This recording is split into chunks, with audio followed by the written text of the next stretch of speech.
सभी मित्रों को नमस्ते। देखिएगा मित्रों, अपने बात करें पशुपालन और आज का टॉपिक है वो है पशुओं का आवास प्रबंधन। एग्रीकल्चर सुपरवाइजर में पशुओं का आवास प्रबंधन टॉपिक है और राजस्थान पशु परिचय पार्ट 2 पशुपालन में दिया हुआ है पशुओं का आवास प्रबंधन, जहां से 1 या 2% देखने को मिलते हैं। तो मित्रों, अगर वीडियो अच्छी लगे तो वीडियो को अधिक से अधिक शेयर करें, लाइक करें, कमेंट करें और यूट्यूब चैनल को सब्सक्राइब करें। सबसे पहले अगर हम बात करें पशुओं का आवास प्रबंधन, तो आवास की लंबाई अभी एग्रीकल्चर सुपरवाइजर में अभी ये प्रश्न पूछा गया था, इंपॉर्टेंट है आवास की लंबाई की अगर हम बात करें तो पशुओं के आवास की जो लंबाई है वो पूर्व से लेकर पश्चिम में होती है, पूर्व से पश्चिम की ओर होती है। यह आपको अच्छे से पता होनी चाहिए, पूर्व से पश्चिम। अगर हम बात करें पशुओं के आवास की चौड़ाई की अगर हम बात करें तो यह आपको ध्यान रखनी है, उत्तर से दक्षिण की ओर होती है, उत्तर से दक्षिण की ओर होती है। यह प्रश्न पूछा गया है एग्रीकल्चर सुपरवाइजर में। अब उत्तर से दक्षिण की ओर है, उत्तर की ओर सूर्य की तरफ अधिक खुला होता है, जबकि दक्षिण सूर्य की ओर कम खुला होता है। यह आपको अच्छे से ध्यान रखना है। इसके अलावा अगर हम बात करें तो खुला आवास है, इसमें आपको ध्यान रखना है 2/3 भाग खुला और 1/3 भाग बंद रखा जाता है। यह भी प्रश्न पूछा जा सकता है कि पशुओं के खुले आवास में खुला भाग और बंद भाग कितना रखा जाता है। यह जो खुला आवास विधि है राजस्थान के लिए उपयुक्त विधि है और ग्रामीण क्षेत्रों में अधिक प्रचलित है। ये इंपॉर्टेंट है।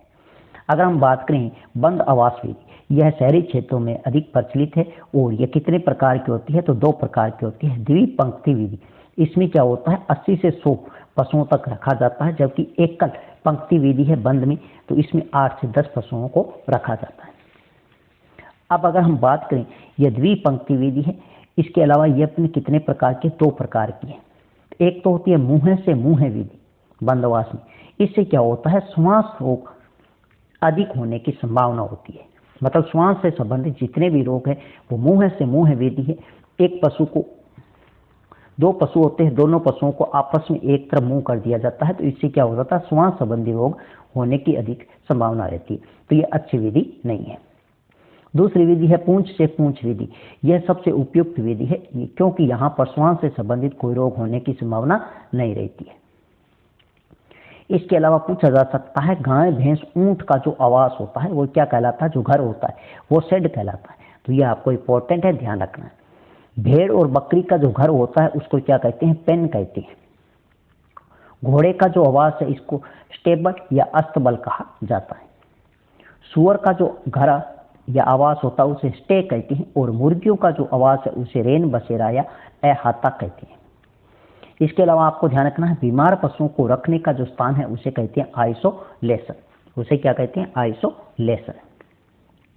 यह आपको अच्छे से ध्यान रखना है।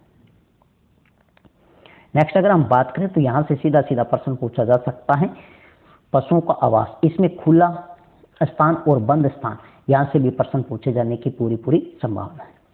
जैसे अगर हम बात करें गाय का जो खुला आवास है वर्ग फीट और वर्ग मीटर दोनों ही प्रश्न पूछे जा सकते हैं।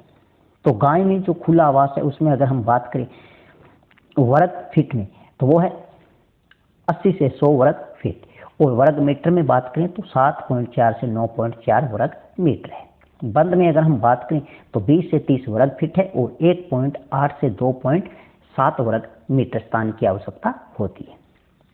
भैंस में अगर हम बात करें तो वो कितना रहेगा 80 से 100। तो गाय और भैंस में दोनों में क्या रहेगा, खुला आवास है वर्ग फीट में सेम रहेगा 80 से 100।